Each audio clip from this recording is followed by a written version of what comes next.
So I'm here in the Water Cube in Barcelona with Dennis. Dennis, how do I pronounce your surname?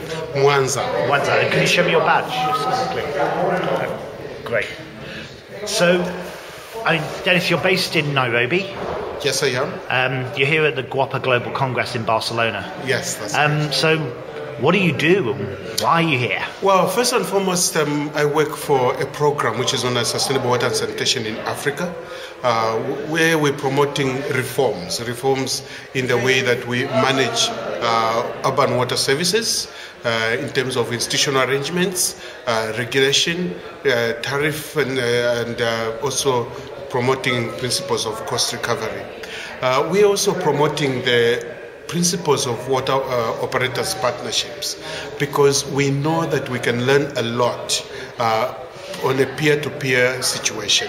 If you bring in a consultant to come and help you on a particular problem, you can resolve some issues. But if you bring in somebody who is going through a similar situation but is resolving an issue, I think you learn much more, and it's much easier to do that. Yeah. Now, a lot of people always talk about capacity building at these kind of events, but I think one of the things that I'm learning from talking to people is that it's really how do you build the internal capabilities of the organisations and the relationships that you have with other organisations and experts, rather than hiring in consultants all the time to try and help you work out the problems. Yeah, I certainly agree with you. I mean, capacity building, we need to clearly understand what we mean.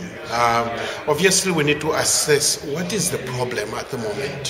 Why is it that the water utility or water company is not able to perform efficiently to deliver that service that is urgently required by the populace? Yeah. And you realize that sometimes it's not just because of the poor infrastructure.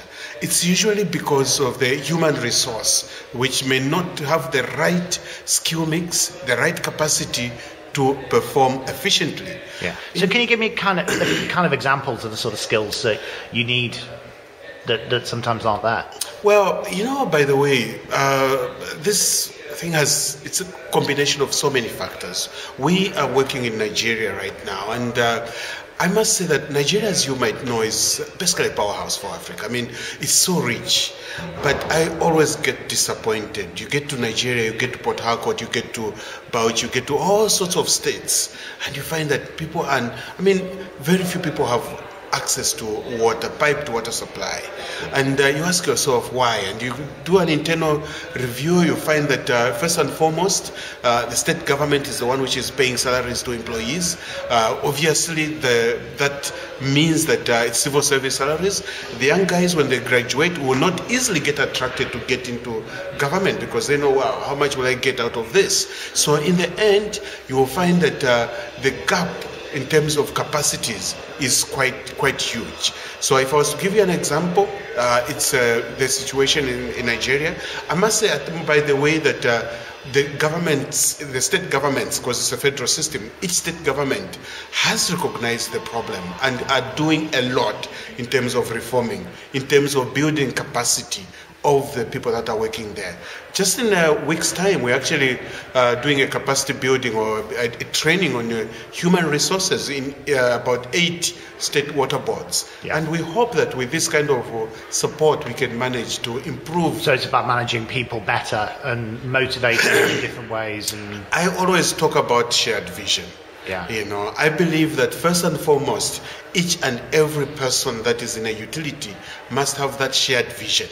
And with that shared vision and action, and the point you have just raised, managing people, recognizing that the human resource is the engine of a utility. I guess as well, it's getting those people to identify other role model organisations elsewhere, so that they can go, well, we want to be more like that utility there, rather than having to imagine what they're going to become just in isolation.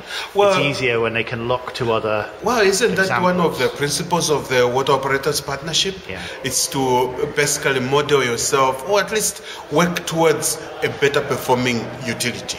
And we of course have different coordination mechanisms of people who are working on that particular aspect. But that's something that is certainly encouraged, that it should be, we should certainly have. Well, Dennis, really good to meet you.